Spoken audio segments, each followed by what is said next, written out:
welcome back to Dead by Daylight.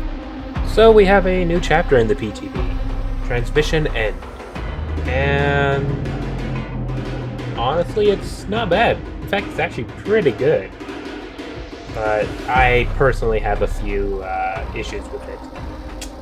Anyways, let's go and start with probably one of the worst bits, the map. So yeah, the map, it's really cool. It's one of the most impressive ones in Dead by Daylight. Like, the art department really doesn't fail. But if anything, here it's a bit much. It's between all the animations, the new shapes for structures, the audio all over the place. It's actually a bit of a sensory overload, and it's alright as Survivor, but it's hard to read tiles, and as Killer, I think it's too early to talk about the balance of the map as per usual, but it'd be a cool setting for a movie, but visually I think it's a bit too much for Dead by Daylight. But hey, that's just my opinion. I'm a boring fellow. I like Macmillan and Autohaven. Next up we have the Singularity, which I have mixed feelings about personally. I know a lot of people are going to love this killer. I don't think it's for me though. Like, I'll still play it, don't get me wrong, it's kind of fun. But it's kind of convoluted, and it feels like everything on both sides is just a little overtuned. Like, yes, it has an incredibly strong chase power. If you can, get the glob onto the survivors. Like, being chased by, a decent Singularity while you have a glob on your back is a death sentence. There is nothing you can do. However, on the flip side, if you have, any impulse on hand, congratulations, the killer doesn't have a power until you enter another open dead zone where they can maybe try to hit you with their power.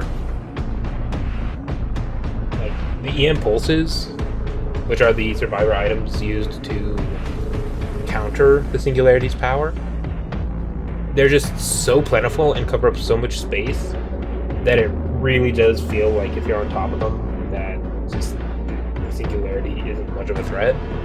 But at the same time, the Singularity itself is, if you're infected and it decides to chase you, it's way too strong with the overclock.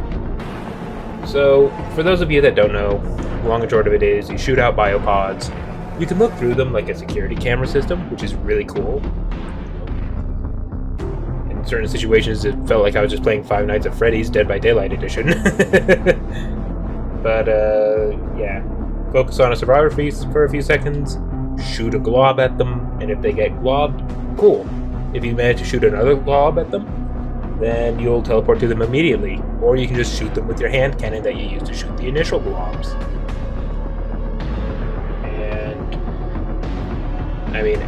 either way, you teleport pretty much right to where they are, have like a moment where you can't move so that, it's not blatantly unfair like a hag teleporter or anything like that. And then, yeah, you just have like superior anatomy, brutal strength, and Spear Fury with no stun for like 3 or 4 seconds. It's no longer than that. It's really, really strong. Like, yeah, against the killer who's using that properly, there is nothing you can do except pray that you have an E-impulse or that your teammate gets an E-impulse to save you. So yeah, I think Singularity itself is it's cool. A lot of people are going to like it. I'm not a huge fan of it, and I feel like it needs tuned down a bit. Maybe. It's day 1, technically. So, well, day 2 by the time you guys see this. So, who knows, but right now it feels really, like, swingy, if you will. As for the Singularity's perks, they're alright. They're nothing special. Genetic Limits is basically just better Septic Touch, but it's still not as good as, the other killer perks. Whenever a survivor finishes a healing action, they're exhausted for 32 seconds. Not bad, not great. Forced hesitation is weird. It's kind of gimmicky, and I have a feeling it's going to be a favorite of camping Bubba's. When a survivor is put into the dying state by any means, all survivors within 16 meters of them suffer from basically a clown bottle, which is not bad. Like, for 10 seconds, like a 10-second clown bottle, that is really not bad. I can see that being really nasty on, like, Bubba. But the thing is, 16 meters is not a long range, so I don't see it being used very often. You know, you might be able to pull something off in an early game with a hillbilly, but for the most part, it's a perk that's neat, but niche. And I feel like that applies to the final perk as well, Machine Learning. So what it is when you kick a gen, you sort of designate it, and you can only have one, what do they call it? Compromised generator at a time. And when it's done, you get a massive buff. 7% haste and undetectable for 30 seconds. So it's sort of like a consolation prize perk, you know? You really fought hard to defend this generator with other gen kick perks. It got done anyway. Here's a potentially game-changing advantage if you can use it properly. It's kind of cool, actually. I actually don't hate it. It's just, I think it's going to be, again, neat but niche.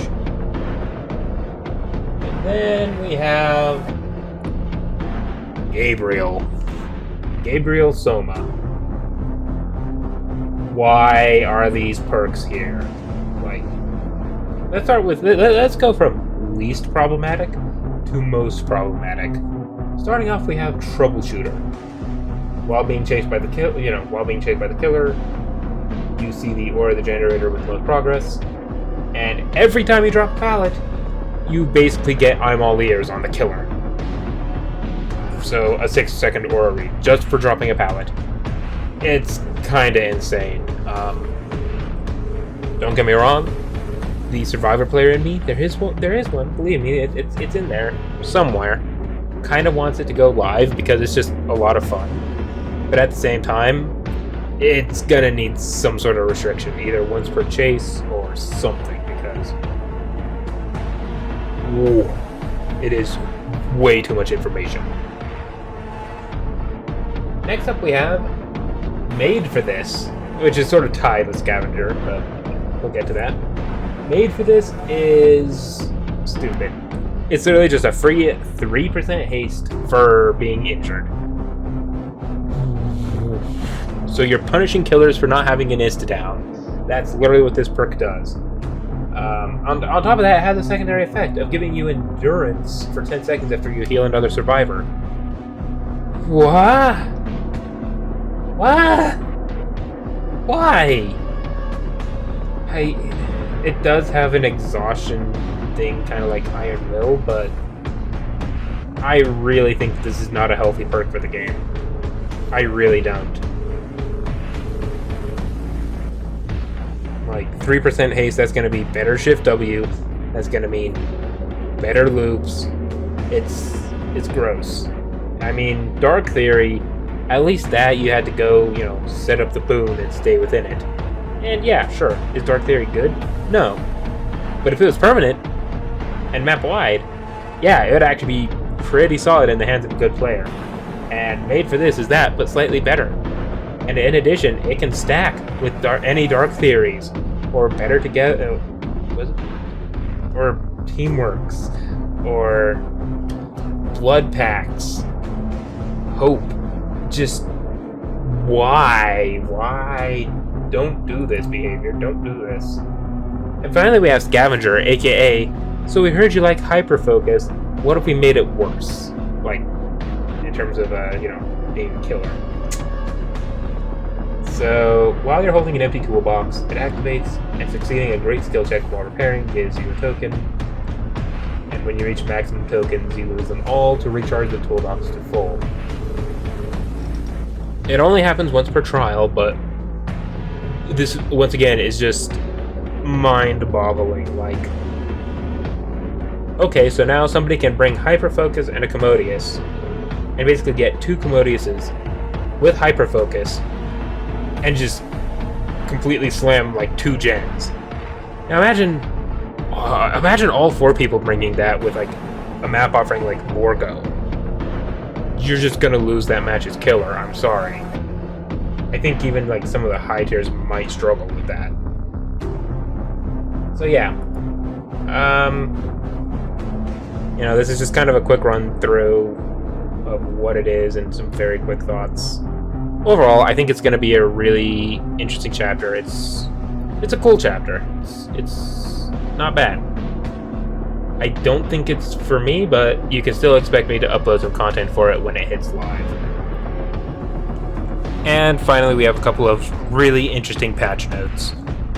For one thing, Pyramid Head is getting a massive buff that I am 100% in support of, in the form of making his ranged Punishment of the Damned attack inflict torment. This is insane. Like, this makes Pyramid Head that much better. Makes cages actually usable because, you know, people won't choose to die rather than step into the goop. This means his daily is finally completable. Yay!